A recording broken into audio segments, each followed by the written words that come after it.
സുഭാഷിതങ്ങളുടെ പുസ്തകത്തിൽ നിന്നുള്ള വായന. അധ്യായം 5. ദുശ്ചരിതയെ സൂക്ഷിക്കുക. മകനെ, എൻ്റെ ജ്ഞാനത്തിൽ ശ്രദ്ധ പതിക്കുകയും എൻ്റെ വാക്കുകൾക്ക് ചെവി കൊടുക്കുകയും ചെയ്യുക. അപ്പോൾ നീ വിവേചന ശക്തി കാത്തു സൂക്ഷിക്കുകയും നിന്റെ അധരം അറിവ് സംരക്ഷിക്കുകയും ചെയ്യും. ദുശ്ചരിതയായ സ്ത്രീയുടെ അധരം തേൻ പൊഴിക്കുന്നു. അവളുടെ മൊഴികൾ തൈലത്തേക്കാൾ സന്ദിഗ്ധമാണ്. എന്നാൽ ഒടുവിൽ അവൾ കാഞ്ഞിരം പോലെ കൈപ്പുള്ളവളും ഇരുതല വാൾ പോലെ മൂർച്ചയുള്ളവളും ആയിത്തീരും. അവളുടെ പാദങ്ങൾ മരണത്തിലേക്ക് ഇറങ്ങുന്നു. അവളുടെ കാലടികൾ പാതാളത്തിലേക്കുള്ള മാർഗത്തിലാണ്. അവൾ ജീവന്റെ വഴി ശ്രദ്ധിക്കാതെ എങ്ങോട്ടെന്നില്ലാതെ അലഞ്ഞു തിരിയുന്നു. അവൾ അതറിയുന്നുമില്ല. ആകയാൽ മക്കളെ, ഞാൻ പറയുന്നത് കേൾക്കുവിൻ. എൻ്റെ വചനങ്ങളിൽ നിന്ന് വ്യതിചലിക്കരുത്.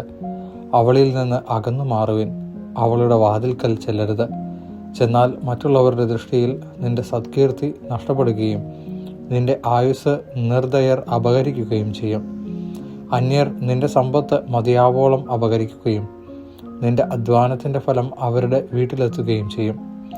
അങ്ങനെ ജീവിതാന്ത്യത്തിൽ ശരീരം ക്ഷയിച്ച് എല്ലും തോലുമായി നീ ഞരങ്ങിക്കൊണ്ട് പറയും, ഞാൻ എത്രമാത്രം ശിക്ഷണം വെറുത്തു, എൻ്റെ ഹൃദയം എത്രമാത്രം ശാസനത്തെ പുച്ഛിച്ചു. ഞാൻ എൻ്റെ ഗുരുക്കന്മാരുടെ വാക്കുകൾ കേൾക്കുകയോ ഉപദേഷ്ടാക്കൾക്ക് ചെവി കൊടുക്കുകയോ ചെയ്തില്ല. സമൂഹത്തിനു മുമ്പിൽ ഞാൻ തീർത്തും നശിച്ചവനെ പോലെയായി. നിന്റെ കിണറ്റിൽ നിന്ന്, നിന്റെ ഉറവയിൽ നിന്ന് മാത്രമേ വെള്ളം കുടിക്കാവൂ. നിന്റെ ഉറവകളെ മറുനാട്ടിലും നീരൊഴുക്കുകളെ തെരുവുകളിലും ഒഴുകിക്കളയുകയോ?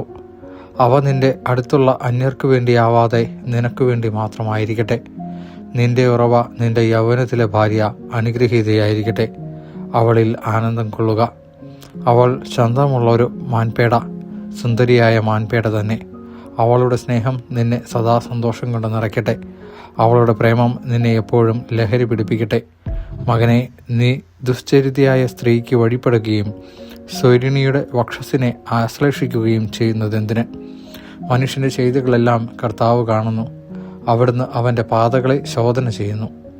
ദുഷ്കൃത്യങ്ങൾ ദുഷ്ടനെ കെണിയിൽ നിന്ന് വീഴ്ത്തുന്നു. സ്വന്തം പാപത്തിൻ്റെ വലയിൽ അവൻ കുരുങ്ങുന്നു. ശിക്ഷണരാഹിത്യത്താൽ അവൻ മൃതിയടയുന്നു. വലിയ ഭോഷത്വം നിമിത്തം അവൻ നശിക്കുന്നു. ദൈവവചനമാണ് നാം കേട്ടത്.